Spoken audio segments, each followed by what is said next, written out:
ശിവശങ്കരൻ ചേട്ടൻ? അയ്യോ, ഞാൻ മറന്നുപോയി. അല്ല, ഉണ്ണിത്താനെന്താ ഇവിടെ? വൈഫിനെ വെയിറ്റ് ചെയ്ത് നിൽക്കുക. അവള് മുടിയുടെ തുമ്പൊന്ന് ലെവൽ ചെയ്യാൻ ബ്യൂട്ടി പാർലറിലോട്ട് കയറി. ഇപ്പൊ മുക്കിന് ഇതല്ലേ ഉള്ളൂ. കേറിയിട്ട് ഇപ്പൊ മണിക്കൂർ 1 കഴിഞ്ഞു. അല്ല, നന്ദനെ കണ്ടിട്ട് ദിവസം കുറച്ചായി. അവിടെ വിശേഷമൊന്നുമില്ലല്ലോ. തുടക്കത്തിലുണ്ടായിരുന്ന അവസരങ്ങളൊക്കെ മാറി. അവര് സ്മൂത്ത് ആയിട്ട് കഴിയുന്നു. സ്മൂത്തായി തീരുമെന്ന് കരുതിയിരുന്ന എന്റെ ലൈഫ് ഗട്ടറിലുമായി. അല്ല, അതെന്ത് പറ്റി? ഞാൻ ഭാര്യയെ കുറ്റപ്പെടുത്താമെന്ന് കരുതരുത്. ഒരു ഭർത്താവ് മനോഭാവമാണ് അവൾക്ക്. പൂർണ്ണമായിട്ടൊരു ഭാര്യയാകാൻ എനിക്ക് കഴിയുന്നില്ല. അതാ കുഴപ്പം. അല്ല ഉണ്ണിത്താന്, ജീവിതമാകുമ്പോ ചില വിട്ടുവീഴ്ചകളൊക്കെ വേണ്ടി വരും. വിട്ടുവീഴ്ചകളൊക്കെ വേണ്ടി വരും, ശരിയാണ്. ഒന്ന് കുനിഞ്ഞു കൊടുത്താൽ ചാടി തലേ കയറും. ആണത്തം കളഞ്ഞിട്ടുള്ള ഒരു വിട്ടുവീഴ്ചയ്ക്കും ഞാൻ തയ്യാറല്ല. നേമനെ തറവാട്ടിലേ ഞാൻ. അല്ല പിന്നെ അല്ല, ദേ വരും നമ്മുടെ വസന്തകോവിലം. നമ്മുടെ വസന്തകോവിലേ? അല്ല, നമ്മുടെ. അല്ല, അതേന്ന്. ആണോ?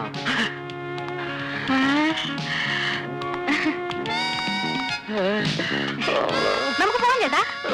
നിന്റെ മുടി എന്തേടി? ആരോട് ചോദിച്ചോണ്ട്? എന്റെ മുടി മുറിക്കാൻ ആരുടെയെങ്കിലും അനുവാദം വേണോ? റോഡാണ്, മോശമല്ലേ? പിന്നെ നിനക്ക് മുട്ടറ്റ മുടി ഉണ്ടായിരുന്നോണ്ടാണ് ഞാൻ നിന്നെ കല്യാണം കഴിച്ചത്. അജാനു ബാഹു, അത് നിനക്കറിയോ? ഓ, അപ്പൊ ഉണ്ണിയേട്ടൻ എന്റെ മുടിയാണ് ഇഷ്ടപ്പെട്ടത്, എന്നെ അല്ലല്ലേ? മുടിയും തടിയും ജോലിയും വീടും എല്ലാം ഉൾപ്പെടെ മൊത്തത്തിലാണ് നിന്നെ ഞാൻ ഇഷ്ടപ്പെട്ടത്. കല്യാണം കഴിഞ്ഞോടെ മുടി മുറിച്ചേക്കാൻ എനിക്കൊരു നേർച്ച ഉണ്ടായി. പിന്നെ പെണ്ണുങ്ങൾക്ക് മുട്ടറ്റ മുടി വേണമെന്നൊരു സ്റ്റൈലിന് ആണുങ്ങൾക്ക് പറയാം. പക്ഷെ ഇത് നനച്ചുണക്കി ചുവന്നു നടക്കുന്നതിന്റെ കഷ്ടം ഞങ്ങൾ പെണ്ണുങ്ങൾക്ക് അറിയാവോ? അത് ശരിയാ. എന്താ നിന്റെ പേര്? നന്നായിട്ട് കാറ്റ് കയറും. എന്തൊരു സുഖം. അപ്പൊ ഞാനേ വരും. വരണ്ട, കഴുത്തി പൂടയില്ലാത്ത കോഴികളെ ഞാൻ എന്റെ സ്കൂട്ടറിന്റെ പിന്നെ കേറ്റാറില്ല. നീ മുടി പോയ സുഖത്തിൽ സുഖിച്ച് റോഡേ നടന്നു വന്നാൽ അവിടെ മുടിഞ്ഞും മുടി തെളിച്ച ശവം.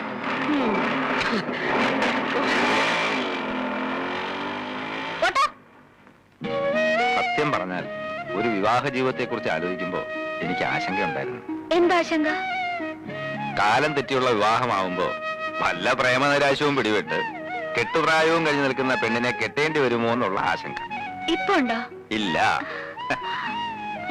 മറ്റൊരുവന്റെ ഓർമ്മകൾ മനസ്സിൽ സൂക്ഷിക്കാത്ത ഒരുവളെ ഭാര്യയായി കിട്ടുന്നത് മഹാഭാഗ്യമാണല്ലേ? എന്റെ മനസ്സിൽ മറ്റൊരുവന്റെ ഓർമ്മകളില്ലെന്ന് നന്ദേട്ടൻ എങ്ങനെ അറിയാം? ഉണ്ടോ? ദേ, നെഞ്ചിടിക്കുന്നുണ്ടല്ലേ? പേടിക്കണ്ട, എന്റെ മനസ്സിൽ അങ്ങനെ ഒരു കോന്തനും ഇല്ല. സത്യം? സത്യമായിട്ടല്ലേ വിശ്വാസാവൂ? വേണ്ട, എനിക്ക് വിശ്വാസം. നന്ദേട്ടനെ പോലെ ഒരു ഭർത്താവിനെ കിട്ടിയ ഞാൻ എത്ര ഭാഗ്യവതിയാ. തുറന്നു പറയണം, ആതിരയുടെ ഇഷ്ടവും ഇഷ്ടക്കേടും മനസ്സിലാക്കാൻ എനിക്ക് കഴിയുന്നുണ്ടോ? ഇല്ല. കല്യാണം കഴിഞ്ഞിട്ട് മാസം 3 ആയില്ലേ? എന്നെ ഇതുവരെ നന്ദേട്ടൻ കോടതിയിലൊന്ന് കൊണ്ടുപോയോ?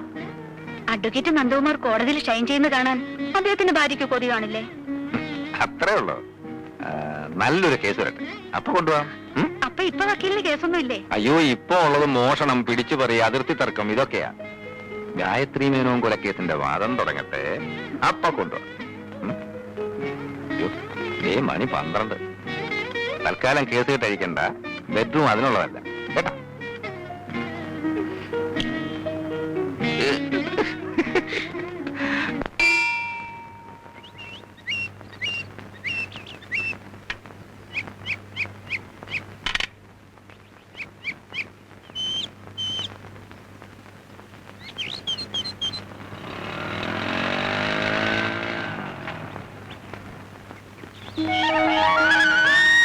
ഞാൻ വീട്ടിൽ പോയിട്ട് വരിക. അമ്മ പറഞ്ഞു നിങ്ങൾ ഇങ്ങോട്ട് പോന്നിട്ടുണ്ടെന്ന്. വക്കീലെന്തി വഴി തള്ളിട്ട് പോയ? അങ്ങനെ വഴി തള്ളിട്ട് പോകുന്ന വക്കീലല്ല. ഇവിടെ അടുത്തൊരു കൂട്ടുകാരന്റെ വീട്ടിൽ പോയതാ. ഇപ്പൊ എത്തും. എത്തിയല്ലോ. എന്റെ അമ്മോ, ഭയങ്കര ആയുസാ. തല്ലി കൊന്നാലും ചാവൂല. നന്ദേട്ടാ, നമുക്ക് ഓഫീസിലൊന്ന് കയറാം. എനിക്ക് മിസ്സിസ് ആതിര നന്ദകുമാറിന്റെ ചെറിയൊരു ഹെൽപ്പ് വേണം. പണ്ടാണെങ്കിൽ ആരോടും ചോദിക്കാതെ പറയാതെ വിളിച്ചോണ്ട് പോകാമായിരുന്നു. ഇനിയിപ്പോ അത് പറ്റില്ലല്ലോ. അതിനെന്താ, നമുക്ക് പോകാലോ അല്ലേ? വന്നോന്ന് ആതിര നന്ദകുമാറിന്റെ ഹെൽപ്പ് ഇല്ലാതെ പറ്റില്ല എന്നായിട്ടുണ്ടല്ലേ? ഇങ്ങോട്ട് പോകാം. ഇനി ഇപ്പൊ ഓസിനൊന്നും പറ്റില്ല. അത് ശരിയാ. ജോലി ചെയ്യണമെങ്കിലേ ന്യായമായിട്ടുള്ള പേയ്മെന്റ് തന്നെ വരേണ്ടി വരും. പേയ്മെന്റ് തന്നില്ലെങ്കിലും മൈൻഡ് അങ്ങ് പേ ചെയ്തേക്കാം. മതിയോ? നിങ്ങൾ വിട്ടോ, ഞാൻ ബൈക്ക് വന്നോളാം.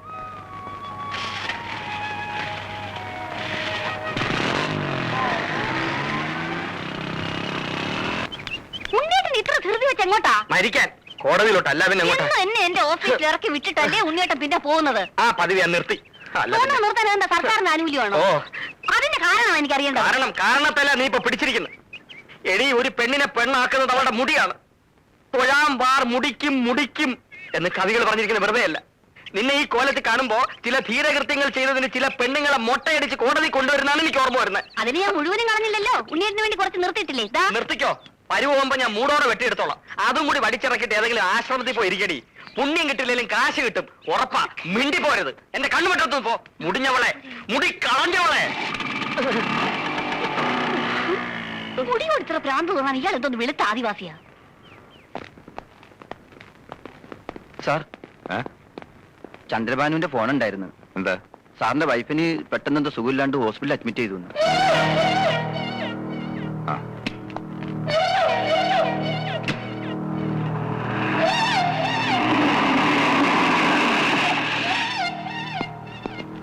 ആ, പേടിക്കാനൊന്നുമില്ല. ഒരു ചെറിയ തലയിറക്കം. Now she's okay. അഡ്വക്കേറ്റ് നന്ദകുമാറിന് ഒരു ജൂനിയർ ഉണ്ടാകാൻ പോകുന്നു. റിയലി? ദർശന അകത്തുണ്ട്, ചെല്. ഞാൻ ഈ മരുന്ന് വാങ്ങിച്ചിട്ട് പോരാ.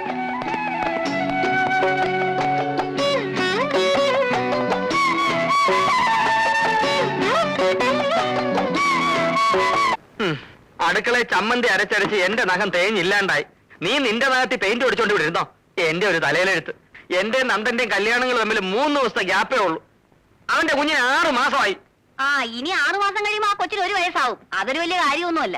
അമ്മേ എന്നുള്ള വിളി കേൾക്കാൻ നിനക്ക് ആഗ്രഹമില്ലെങ്കിൽ അച്ഛാ എന്നുള്ള വിളി കേൾക്കാൻ എനിക്ക് ആഗ്രഹമുണ്ടടി. അമ്മേ എന്നൊരു വിളി കേൾക്കാൻ എനിക്ക് ഒട്ടും ആഗ്രഹമില്ല. എന്റെ കൊച്ചനെ മമ്മി എന്ന് വിളിച്ചാ മതി. മമ്മി എന്നോ മങ്കി എന്നോ നിനക്ക് ഇഷ്ടമുള്ള പോലെ വിളിപ്പീര്. പക്ഷെ ആര് വിളിക്കൂടി? എന്തോ ഇത്ര ധൃതി? മാരീഡ് ലൈഫ് ശരിക്കും എൻജോയ് ചെയ്തിട്ട് മതി ഒരു കുട്ടിയൊക്കെ. അയ്യോ, ഈ മൊട്ടത്തലയും കൊണ്ട് എൻജോയ് ചെയ്തേച്ചാലും മതി. ഞാൻ മുടി മുറിച്ചതിനെ ചൊല്ലി മേലാൽ എന്നെ കുറ്റപ്പെടുത്തരുതെന്ന് ഉണ്ണിയേട്ടനോട് പല ആവർത്തി ഞാൻ പറഞ്ഞിട്ടുള്ളതാണ്. അയ്യോ, ഞാൻ നിർത്തി. നിന്റെ നഷ്ടപ്പെട്ട മുടിയെ പറ്റി ചിന്തിച്ച് ടെൻഷൻ അടിച്ച് എന്റെ മുടി കൊഴിയാൻ തുടങ്ങി. അല്ലേ, ഞാൻ ഒരു കാര്യം ചോദിക്കാൻ അത് മറന്നു. പിന്നെ കൂടെ പറപ്പാണല്ലോ. നീ ഇന്ന് ജോലിക്ക് പോകുന്നില്ലേ? നഖത്തിന് വൈറ്റ് വാഷൻ ചെയ്തോണ്ട് വിടുന്നാ മതിയോ? അയ്യോ, അത് ഞാൻ പറഞ്ഞില്ലേ. ആ, ഇല്ല. ഇന്നാ ഞാൻ റിലീവ് ചെയ്തു. റിലീവ് ചെയ്തോ? ആ, എംപ്ലോയ്മെന്റ് എക്സ്ചേഞ്ച് വഴി ലീവ് വേക്കൻസി ആയിരുന്നല്ലോ എനിക്ക് പോസ്റ്റിംഗ്. ലീവ് വേക്കൻസിയോ? ആ, ലീവ് എടുത്താൽ ഇന്നലെ വന്ന് ജോയിൻ ചെയ്യും. വേറെ ആള് വന്ന് ജോയിൻ ചെയ്തെന്നോ? നീ എന്തുവാടി പറയുന്നേ? ഇതെന്താ പുതിയൊരു കാര്യം കേൾക്കുന്ന മാതിരി? ആലോചനയും കൊണ്ട് വന്ന ബ്രോക്കർ പറഞ്ഞില്ലേ താൽക്കാലിക നിയമനമാണെന്ന്? ഇല്ല, പറഞ്ഞു കാണും ഉണ്ണിയേട്ടൻ മറന്നതാ. മറന്നല്ല. എന്റെ ദൈവമേ, മുടിയും പോയി, ജോലിയും പോയി. ആ, പിന്നെ കുട്ടിയുടെ കാര്യം പറഞ്ഞല്ലോ. ആ. എനിക്ക് പ്രസവിക്കാനേ മനസ്സില്ല. അയ്യോ, ഇപ്പൊ കുട്ടിയും പോയി. പ്രസവിക്കാത്ത മൊട്ടച്ചി നിന്നെ ഡൈവേഴ്സ് ചെയ്തിരിക്കുന്നു. ഡൈവേഴ്സ് ചെയ്യാൻ ഞാനും കൂടെ ചിന്തിക്കണം. എനിക്കാണെങ്കിൽ അങ്ങനെ ഒരു ഉദ്ദേശമേ ഇല്ല. അയ്യോ, ഇപ്പൊ എന്റെ ജീവിതവും പോയി. എന്തെങ്കിലും മിണ്ടി പോയിട്ടുണ്ടെങ്കിൽ കുന്തം എടുത്ത് വാക്കാത്ത് വെച്ചോളൂ. എന്റെ ഫ്ലൂട്ടും പോയി.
ഇന്നെന്താ ഊണും ഉറക്കൊന്നും ഇല്ലേ?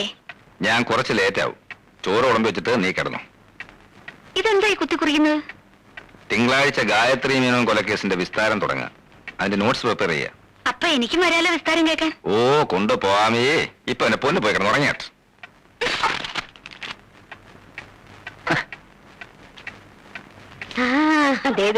ഇത് കണ്ട അതെ.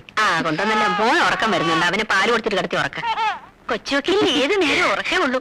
കുംഭകർണൻ ഉറങ്ങേണ്ട പ്രായമല്ലേ ഇത്? ഉറക്കത്തിലാ കുഞ്ഞുങ്ങൾ വളരുന്നത്. കൊണ്ട് കിടത്ത.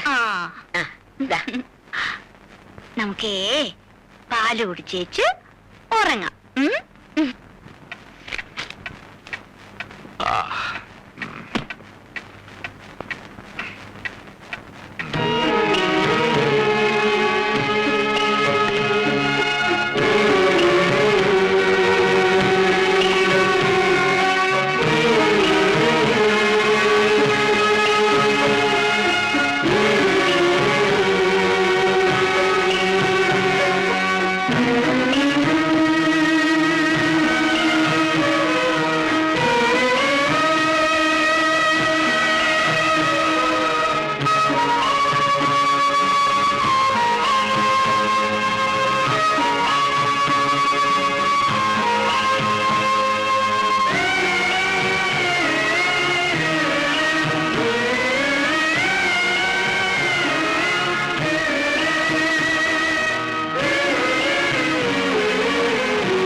നന്ദകുമാർ അഡ്വക്കേറ്റ്.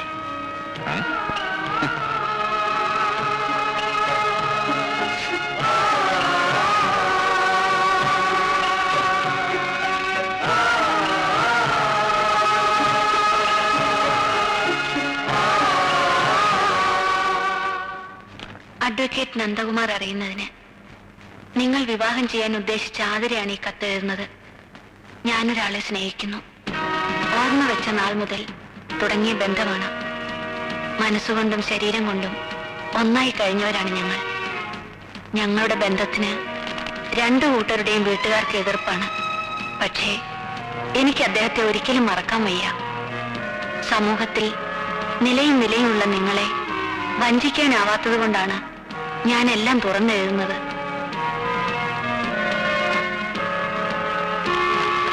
ഇനി ഒരു തീരുമാനം എടുക്കേണ്ടത് നിങ്ങളാണ്. ഈ ആലോചനയിൽ നിന്ന് നിങ്ങൾ പിന്മാറുകയാണെങ്കിൽ അത് ഞാൻ എഴുതിയ ഈ കത്തിന്റെ പേരിലാണെന്ന് ദയവായി എന്റെ അച്ഛനെ അറിയിക്കരുത്. നിങ്ങൾക്ക് നന്മകൾ നേർന്നുകൊണ്ട് ആതിര.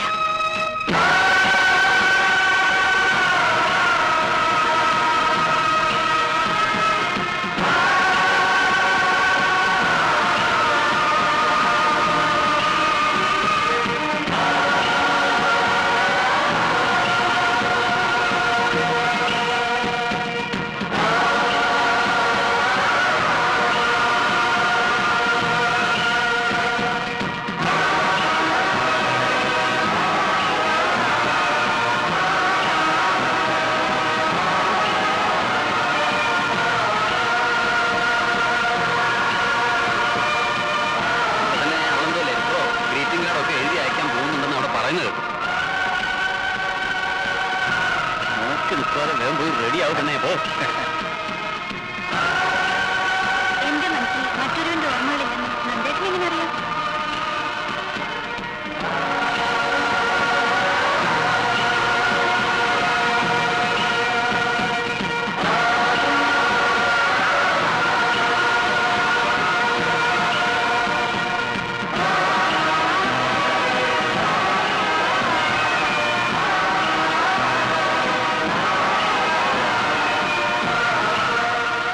നന്ദേട്ടനെ ഞാൻ എത്ര വിളിച്ചു?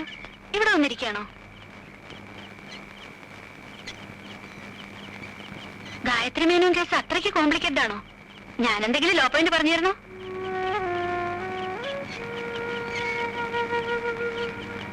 എന്ത് പറ്റി നന്ദേട്ടാ? ഒന്നുമില്ല.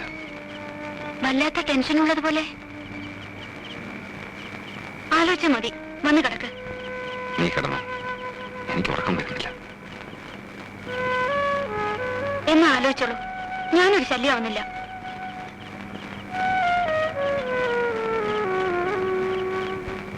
കേസ് തലേ കയറിയ പിന്നെ അവൻ അങ്ങനെ എന്ത് ചെയ്യാനാ? കൂടുതലൊന്നും പറയാതെ മോളിങ്ങി പോന്നത് നന്നായി. കുത്തി കുത്തി ചോദിച്ചാൽ കടിച്ചു കയറി തിന്നാൻ വരും. ഇതിനു മുമ്പ് ഇങ്ങനെ കണ്ടിട്ടേ ഇല്ലല്ലോ. ആ, ഇത് ഏതാണ്ട് വലിയ കൊലക്കേസ് ഏതാണ്ടാ. അതാ മോള് പോയി കിടന്ന് ഉറങ്ങിക്കൂ, അവൻ വന്നോളും.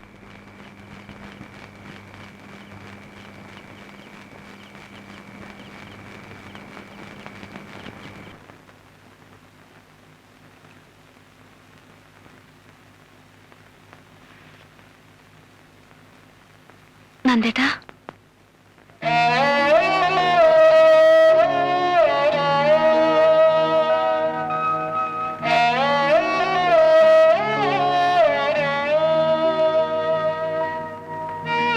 ക്ലോക്കിൽ രണ്ടടിക്കുമ്പോഴും ഞാൻ ഉണർന്നു നടക്കായിരുന്നു. നന്ദേട്ടൻ എന്താ ഇവിടെ അങ്ങ് കിടന്നിളഞ്ഞത്? എവിടെങ്കിലും കിടന്നാ പോരെ? ഇന്നലെ രാത്രിയിലത്തെ മൂഡ് മാറിയില്ലെന്ന് തോന്നുന്നു. ചായ കുടിക്കേ? അവിടെ വെച്ചേക്ക്. നന്ദേട്ടൻ എന്തു പറ്റി? എന്നോട് എന്തെങ്കിലും ദേഷ്യം ഉണ്ടെങ്കിൽ തുറന്നു പറയണം. ഈ അവഗണന എനിക്ക് സഹിക്കാൻ പറ്റില്ല.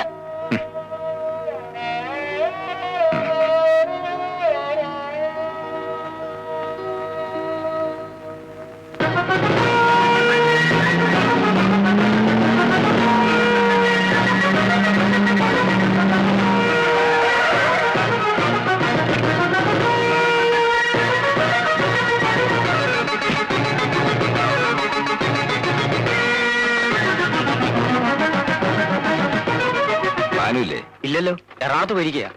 എപ്പോ വരും? നാളെ വരും.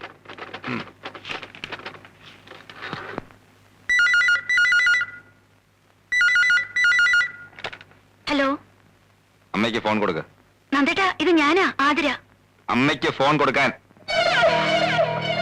ആരാ മോളെ? അമ്മയ്ക്ക് ഫോൺ.